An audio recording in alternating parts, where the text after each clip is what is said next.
Hello बच्चों, स्वागत है मेरे नए वीडियो में।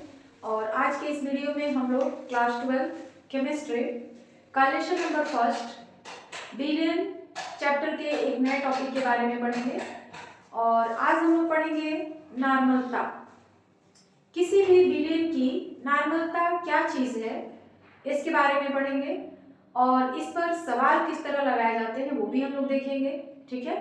और नॉर्मलता जो है किसी बिलियन में जो विलेय पदार्थ है उसकी सांद्रता को व्यक्त करने का एक नियम है, एक तरीका है।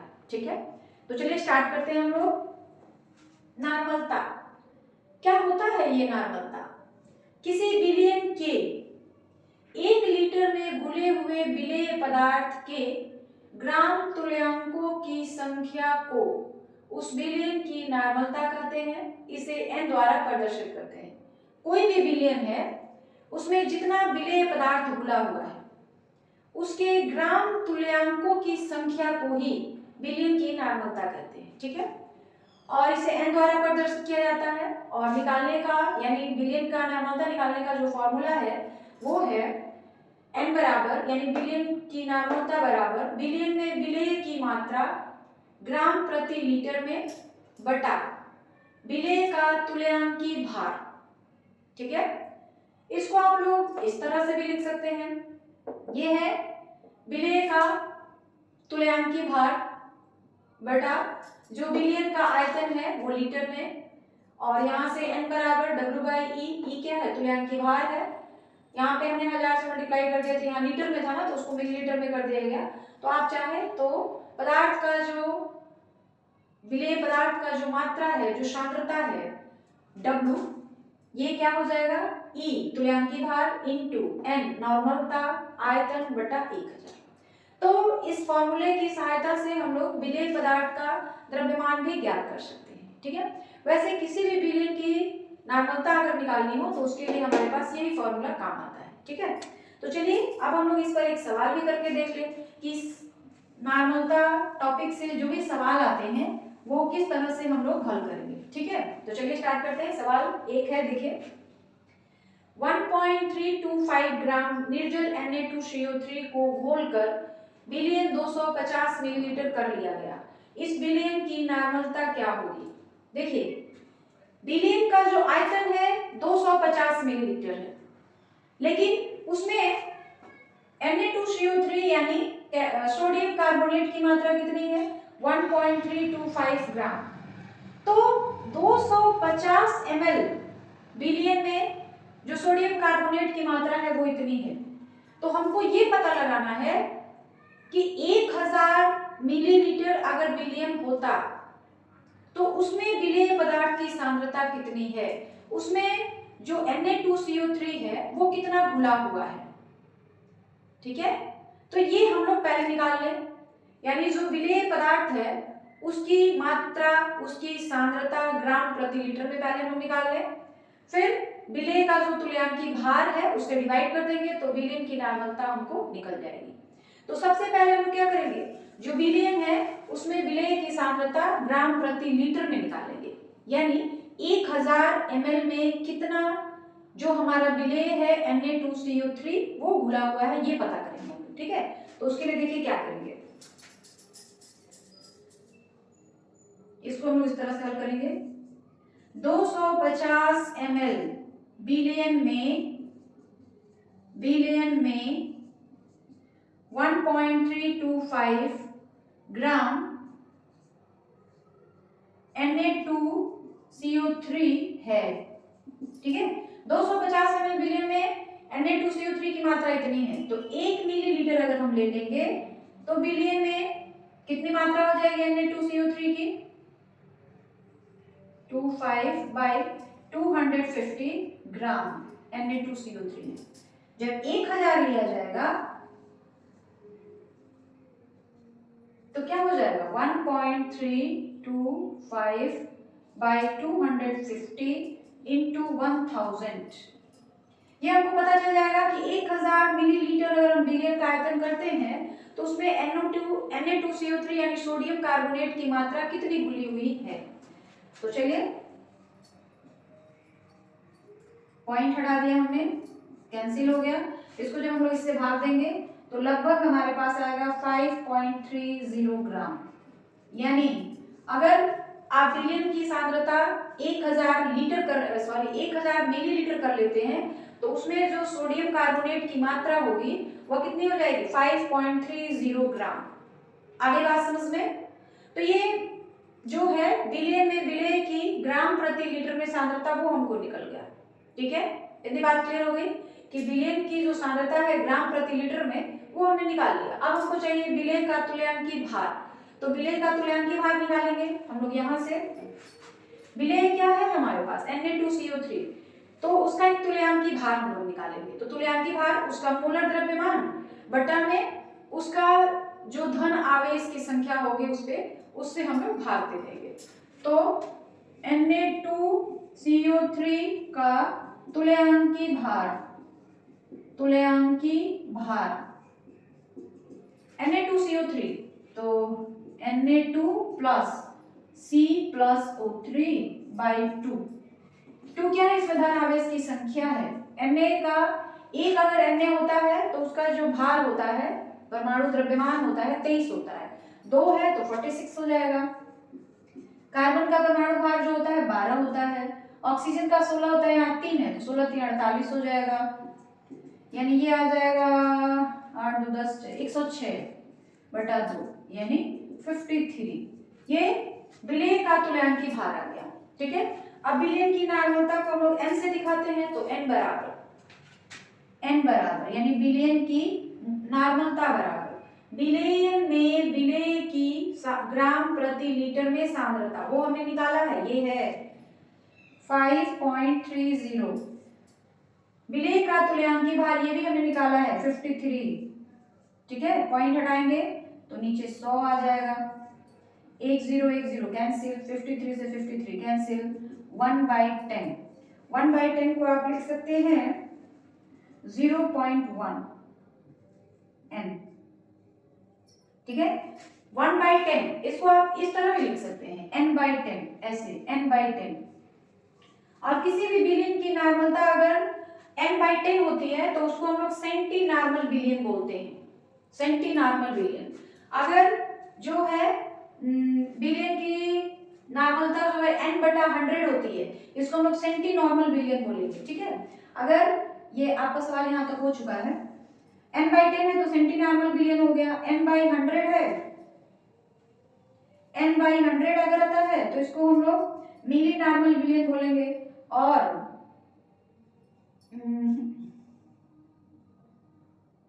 n/2 रहेगा तो डेसी हो जाएगा। ठीक है, n/10 रहेगा तो सेंटी नॉर्मल हो जाएगा।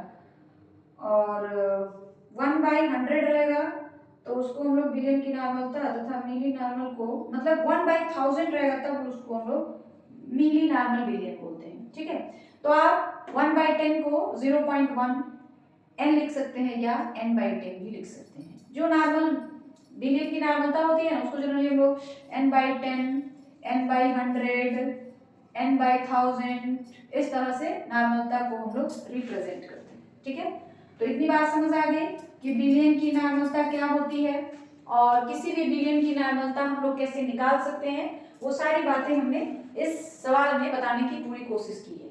ठीक है, तो समझ आ गया है आपको कि बिलियन की नॉर्मलता क्या है और बिलियन की नॉर्मलता हम लोग किस तरह से निकालेंगे।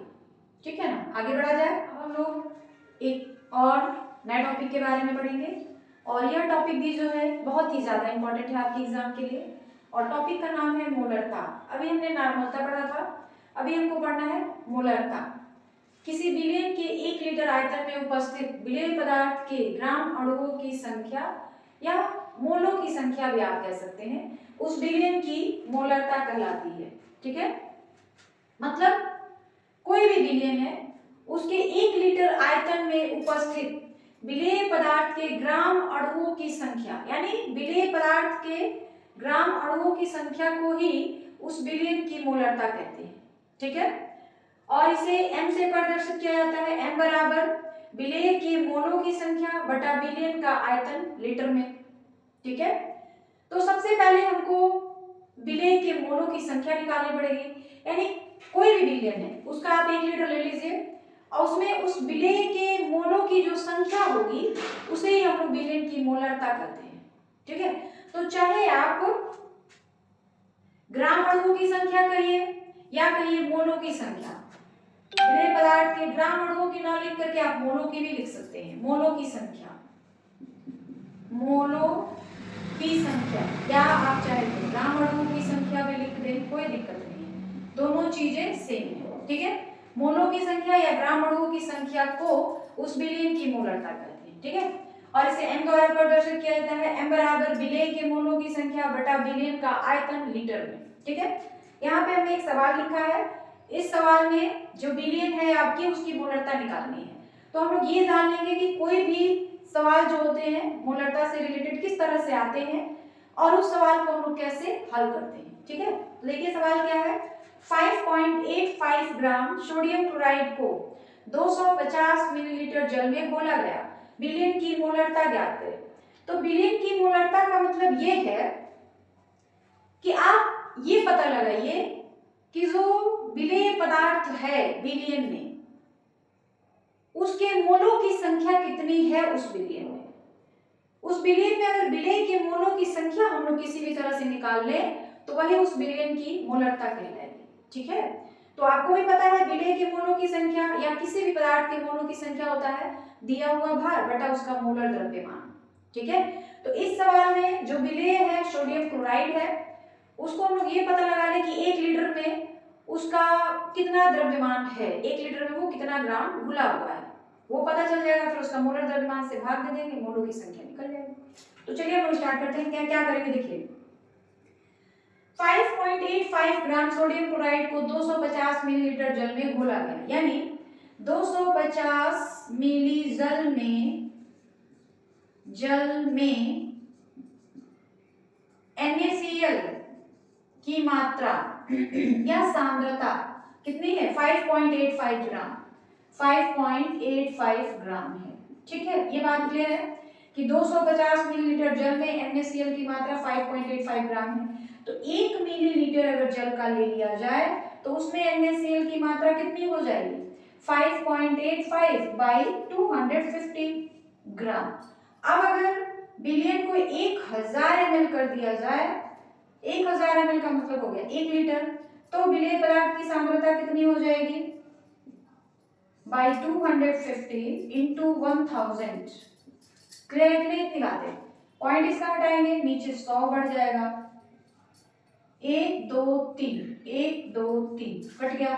25 से हम लोग इसमें भाग देंगे तो लगभग 25 दूनी 50, 2 और 8 तो 3.4 ग्राम ये आएगा। 1000 में जो विलेय पदार्थ की मात्रा है वो 23.4 ग्राम है। अब विलेय का मोलर द्रव्यमान हम लोग निकाल लें, फिर दोनों को भाग दे दें, मोलों की संख्या निकल जाएगी। तो लिखेंगे NaCl का मोलर द्रव्यमान, तो Na का द्रव्यमान और Cl का द्रव्यमान, Na का होता है 23, इसका होता है 35.5, तो ये हो जाएगा 58.5। ठीक है, ग्राम। अब मोलों की संख्या निकालेंगे, विलेय के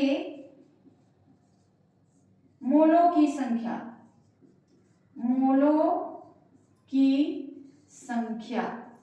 क्या हो जाएगी, विलेय के मोलों की संख्या।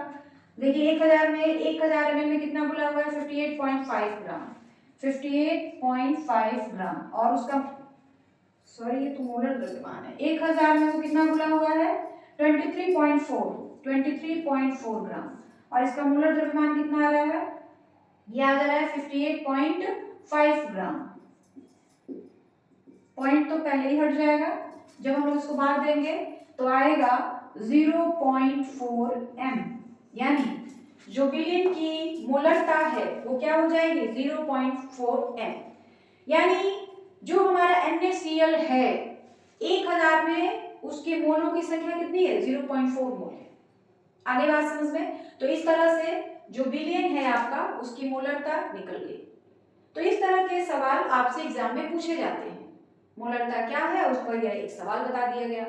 तो जाहिर सी बात है आपको यहाँ पे मोलरता क्लियर हो गया होगा और मोलरता से रिलेटेड जो भी सवाल है वो भी क्लियर हो गया होगा।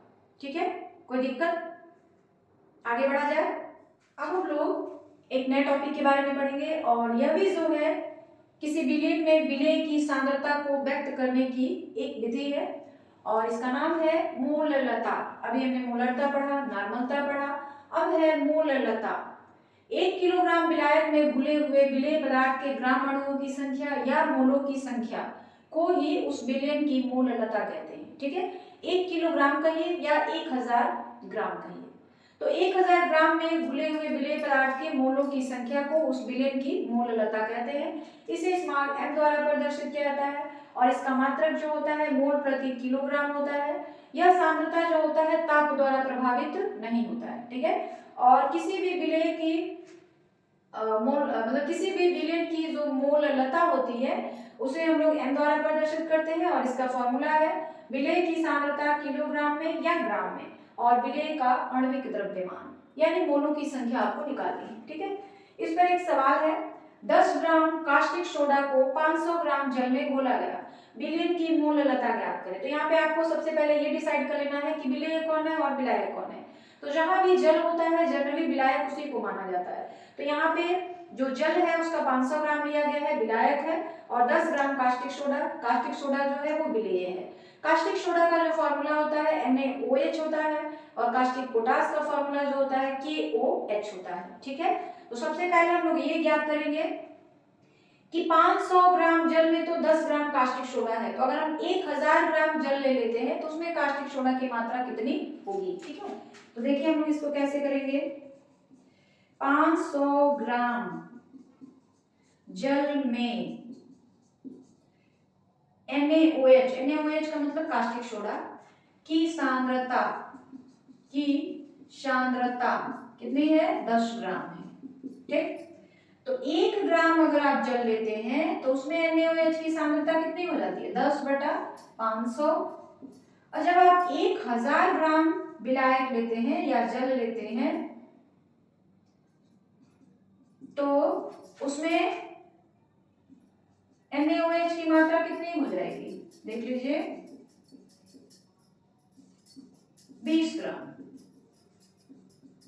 ठीक है, अब विलेय की मोललता निकालनी है तो इसके लिए क्या होगा, विलेय के मोलों की संख्या निकालनी पड़ेगी। तो विलेय का जो द्रव्यमान है वो आ गया हमको 20 ग्राम। अब उसके मोलों की संख्या निकालनी है तो उसके मोलर द्रव्यमान से उसको हमको भाग देना पड़ेगा। तो हम लोग लेंगे NaOH का मोलर द्रव्यमान क्या हो जाएगा, Na का द्रव्यमान प्लस OH का, और H अलग अलग कर लेते हैं, Na का 23, O का 16, H का 1, कुल मिला के आ गया 40। ठीक है, तो M बराबर विलेय की सांद्रता किलोग्राम में, तो वो हमने ले लिया है 20 ग्राम, और विलेय का आणविक द्रव्यमान वो आ गया है हमारे पास 40, कट गया 1/2 यानी 0.5 M, ये हमारा आंसर हो गया। यानी इस विलेय की जो मोललता होगी वो कितनी हो जाएगी, 0.5 M। आगे बात समझ में। तो हमने इसमें कुछ नहीं किया है, बस विलेय के मोलों की संख्या निकाली गई है और वही इस विलेय की मोललता होगी। क्लियर है सब कुछ, कोई दिक्कत नहीं, कोई परेशानी नहीं। आगे बढ़ा जाए। अब हम लोग एक और नए टॉपिक के बारे में पढ़ेंगे और जो नया टॉपिक है बहुत ही इंपॉर्टेंट है आपके एग्जाम के हिसाब से, आपके एग्जाम के लिए, और यह टॉपिक है मोल प्रभाज। मोल प्रभाज क्या है, किसी विलयन में उपस्थित किसी अवयव के मोलों की संख्या और विलयन के संपूर्ण मोलों की संख्या के अनुपात को उस अवयव का मोल प्रभाज कहते हैं। इसे x द्वारा प्रदर्शित किया जाता है।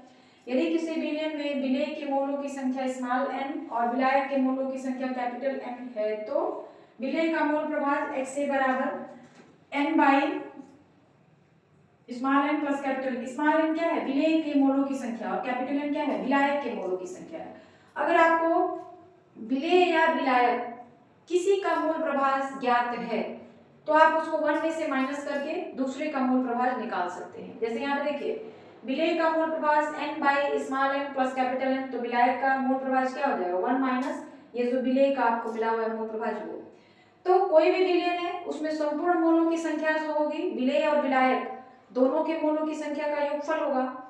अब किसी एक अवयव चाहे विलेय का आप मोल प्रभाज निकालिए चाहे विलायक का मोल प्रभाज निकालिए, तो इन दोनों का जो मोल प्रभाज होता है वो किसके बराबर होता है? संपूर्ण मोलों की संख्या और उस अवयव के मोलों की संख्या का अनुपात होता है। यानी आपको अगर विलेय का मोल प्रभाज निकालना है तो विलेय के मोलों की संख्या और संपूर्ण मोलों की संख्या का अनुपात होगा, और अगर आपको विलायक का मोल प्रभाज निकालना है तो विलायक के मोलों की संख्या और संपूर्ण मोलों की संख्या का जो अनुपात होगा वो विलायक का मोल प्रभाज हो जाएगा। ठीक है, इस पे सवाल किस तरह के आते हैं वो देख लेते हैं। यूरिया का विलयन भार अनुसार 60% है तो यूरिया तथा जल का मोल प्रभाज निकालना है आपको। ठीक है, इसमें दो चीजें हैं, यूरिया विलेय है, एक चीज यहाँ पे और है मोल प्रतिशत। मोल प्रतिशत क्या होता है? जब मोल प्रभाज को हम लोग 100 से गुणा कर देते हैं तो जो हमको प्राप्त होता है उसे ही हम लोग मोल प्रतिशत कहते हैं। ठीक है, अब यहाँ पे एक सवाल कर लेते हैं मोल प्रभाज पर आधारित।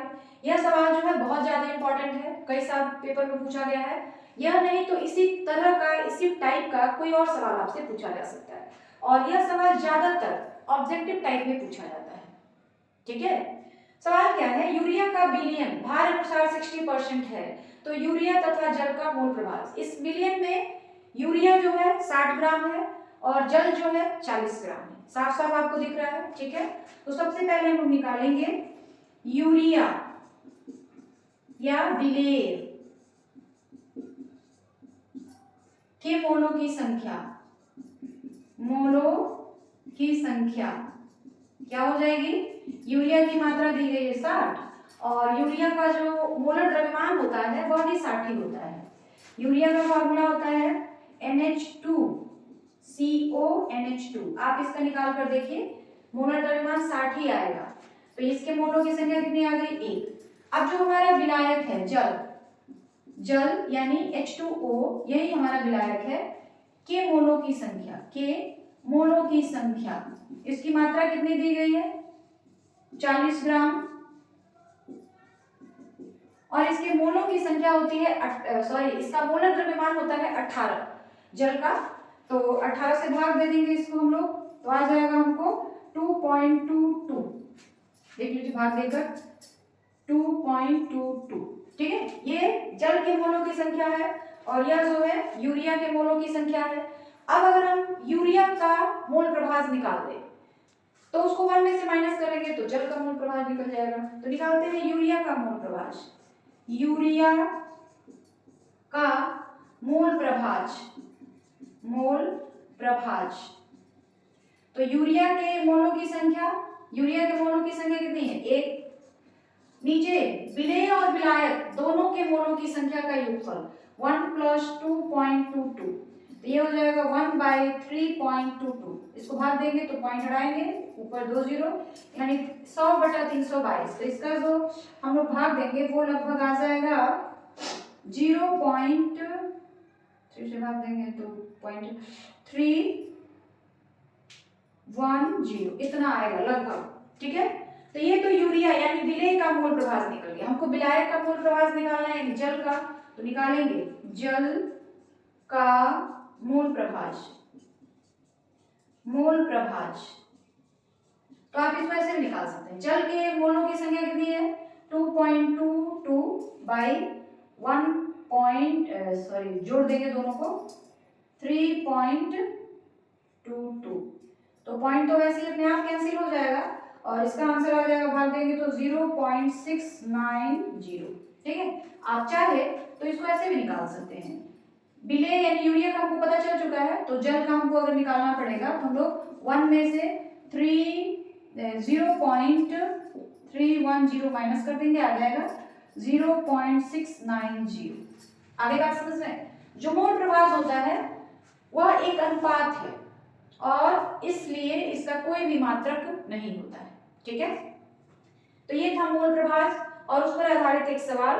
मोल प्रभाज आपके एग्जाम में बहुत ज्यादा पूछा जाता है, उससे रिलेटेड सवाल भी बहुत ज्यादा आते हैं, इसलिए इसको काफी अच्छे से आपको पढ़ना है और इस पे जो सवाल आते हैं लगभग इसी तरह के आते हैं। ठीक है, तो क्लियर है मोल प्रवाह क्या है?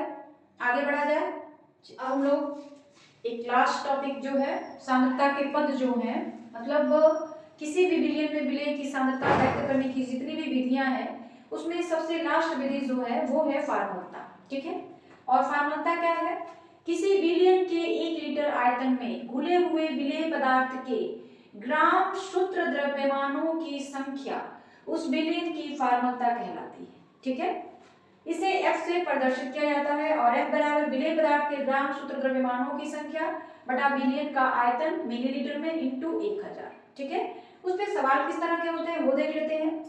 सवाल है 1000 मिलीलीटर विलयन में 1.17 ग्राम NaCl घुला है, इसकी फार्मूला ज्ञात करें। ठीक है, तो हमको यही फार्मूला लगाना पड़ेगा। ठीक है, तो सबसे पहले हम लोग क्या करेंगे, विलेय पदार्थ के ग्राम शुद्ध द्रव्यमानों की संख्या, यानी विलेय क्या है इसमें NaCl है, इसका मोलर द्रव्यमान क्या हो जाएगा, Na का 23 Cl का 35.5 यानी 58 पॉइंट कितना होता है NaCl का 58.5 जोड़ देंगे दोनों को। ठीक है, अब इस फार्मूले पे रखा जाएगा F बराबर विलेय पदार्थ के ग्राम शुद्ध द्रव्यमान, तो कितने ग्राम दिए गए हैं 1.17 बाई इसका सूत्र कितना है, मतलब सूत्र का द्रव्यमान कितना है 58.5 बटा 1000 इंटू 1000, इसी फॉर्मूले पे रखा गया है। ठीक है, ये और ये कैंसिल हो जाएगा, बचेगा हमारे पास 1.17 बाई 58.5, पॉइंट हटा देंगे तो ऊपर 10 जाएगा नीचे 100 आएगा। ठीक है, 1 0 0 कैंसिल, पॉइंट भी खत्म, तब हमारे पास आ गया 117 और नीचे आ गया 585 ये 0 यानी इतना। ठीक है, अब भाग देंगे तो भाग देने पर जो होगा 0 पॉइंट समथिंग तो आएगा ही, तो इसका जो आंसर आ जाएगा लगभग 0.02 F के बराबर आएगा, यानी विलयन की जो फार्मलता होगी वो कितनी हो जाएगी, लगभग 0.02 F। ठीक है, तो ये हमारा फार्मलता था और उस पर किस तरह के सवाल आते हैं उस पर आधारित एक सवाल था। तो ये सारी चीजें आपको क्लियर हो गई और यही जो था किसी विलयन की सांद्रता को व्यक्त करने की लास्ट विधि थी। और आज के वीडियो में बस इतना ही, बाकी हम लोग कल के वीडियो में जानेंगे। और वीडियो के लास्ट में मैं यही कहना चाहती हूँ कि अगर आपको हमारे वीडियोज अच्छे लगते हैं तो प्लीज हमारे चैनल को सब्सक्राइब कर लीजिए, ताकि जो भी वीडियो डाले जाए सही समय पे आपको उसका नोटिफिकेशन मिल जाया करे।